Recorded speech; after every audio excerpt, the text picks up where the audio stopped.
If you're a Christian, you're called to witness.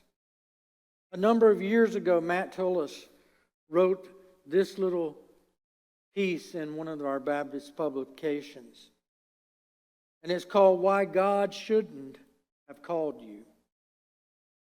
He wrote, there are many reasons why God should not have called you. But don't worry, you're in good company. Moses stuttered. David's armor didn't fit. John Mark was rejected by Paul. Timothy had ulcers. Hosea's wife was a prostitute.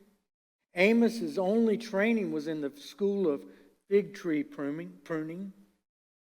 Jacob was a liar. David had an affair. Solomon was too rich.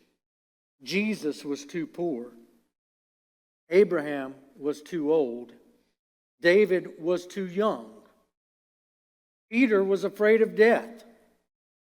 Lazarus was dead. John was self-righteous. Naomi was a widow. Paul was a murderer. So was Moses. Jonah ran from God. Miriam was a gossip.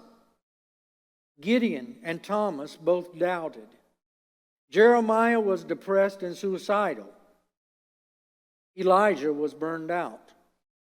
John the Baptist was a loudmouth.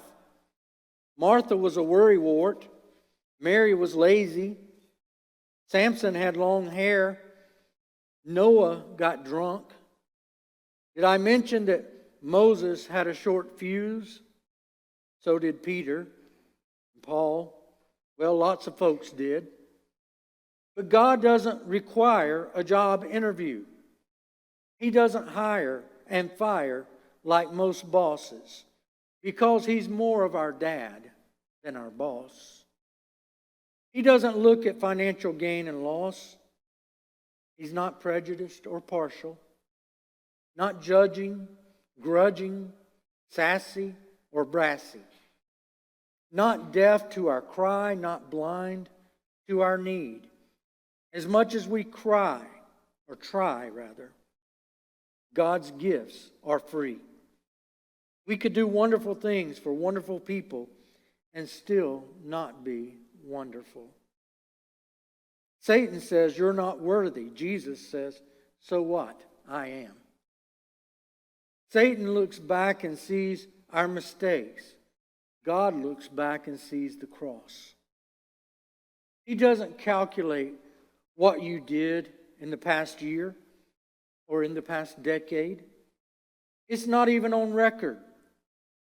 Sure, there are lots of reasons why God shouldn't have called us to minister. But if we're magically in love with Him, if we hunger for Him more than our next breath, He'll use us in spite of who we are, in spite of where we've been, what we look like.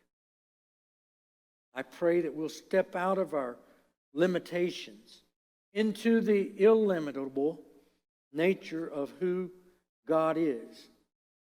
Then our passion for God and our passion to communicate Him will make mincemeat of our limitations. Folks,